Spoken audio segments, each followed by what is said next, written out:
Next on Worcester News tonight, tragedy on a Central Mass roadway. An accident claims the life of a teenage driver. And a twist in a well-publicized murder case as one of the original suspects is released.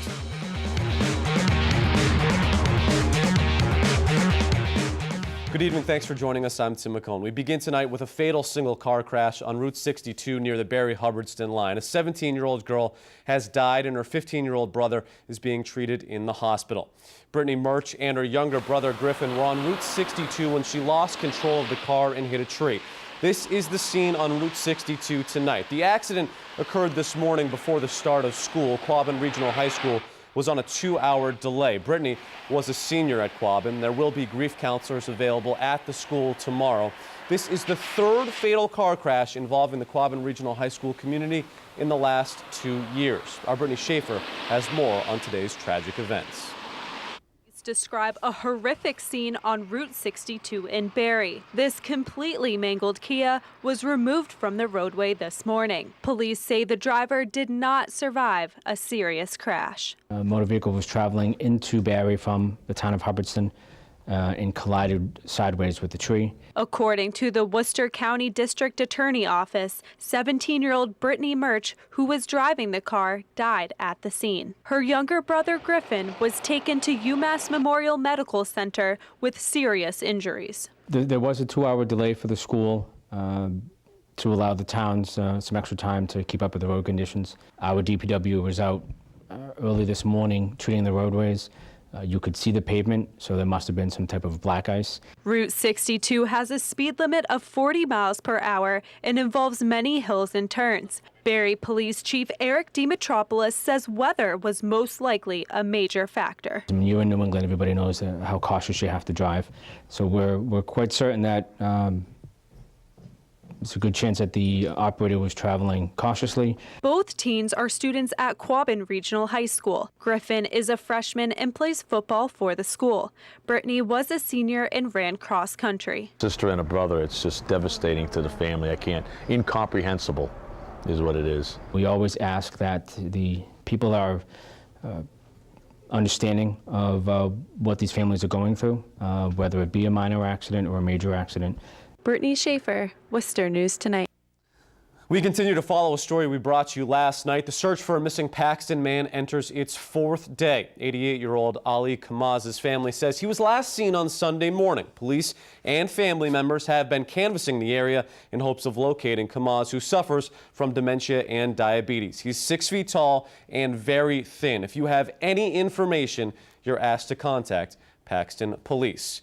Meanwhile, divers returned to the Charles River this morning in search of a missing Harvard man. State police and crews from the Boston Police Department used sonar to search under the Zakim Bridge. Unfortunately, the latest effort turned up empty. 22-year-old Zachary Marr was last seen outside the Bell in Hand Tavern, where he was celebrating his birthday with friends and family. Authorities say new video indicates that he walked into the Charles for unknown reasons.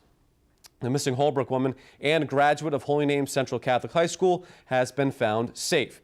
Judith Sales was found earlier today in Waterford, Connecticut. Police say they spotted her in her car in the parking lot of the Crystal Mall. Sales had been missing since Monday, when family members say she left home to pick her son up from daycare but never arrived. Authorities say Sales is in good health but says she did request to go to the hospital. Sentencing Wednesday for a 2013 death in the city of Worcester. The Telegram reporting that 21-year-old Michael Ventura and 20-year-old Kalaj Nunez pleaded guilty to manslaughter charges in the death of Robert Walker in the fall of 2013. Ventura and Nunez got into a fight with Walker at a Bailey Street apartment, even bottling and stabbing the victim. Walker passed away from asthma complications from the altercation. The two men were sentenced to 7 to 10 years in state prison. One of the two men charged in the December murder of a Worcester woman is freed from custody today. According to his lawyer, newly discovered evidence in the case shows he played no part in the killing of Cherise Hill. Our Patricia Nicholas spoke with Luis Mendez Rivas and has new details tonight. 33-year-old Luis Melendez Rivas is released Wednesday morning after spending 75 days in jail for a crime he says he did not commit. The district attorney's office knows that I'm innocent, and for that reason and that reason only is why I've been released. Rivas was charged with the murder of Cherise Hill. Hill was stabbed to death on Murray Ave in December. Her murder was caught on surveillance video. The video showed two people, one stabbing her and the other holding her down and assaulting her. But attorney Brian Murphy says neither of those people was Rivas. It has become clear over the last couple of months that he was being prosecuted for a crime for which he was completely innocent. Murphy says he expects the case against Rivas to be dismissed in the coming weeks. 18-year-old Kevin Miranda is still facing a murder charge. Cherise Hill's family did not have any comment, but Rivas says his heart goes out to the victim and the family. My heart goes out to Cherise Hill and her family. May God bless her soul, and I pray as well as hope that the true killers are caught and brought to justice. Patricia Nicholas, Worcester News Tonight. Well, could today's rain be enough to bring Worcester's city reservoir water levels back to normal? A Stage 1 water supply alert was issued back in January. Right now, the water levels are at 70 to 71%. DPW Commissioner Paul Musi says we are just above the Stage 1 drought. Musi says although any amount of rain is helpful, today will not be enough.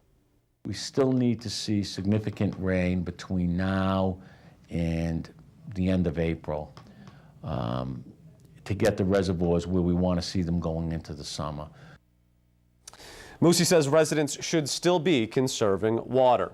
Well, a Worcester City Councilor is taking on a small city newspaper over an article. He says it depicts one of his supporters committing a racist act. Our Andy Madison has the details.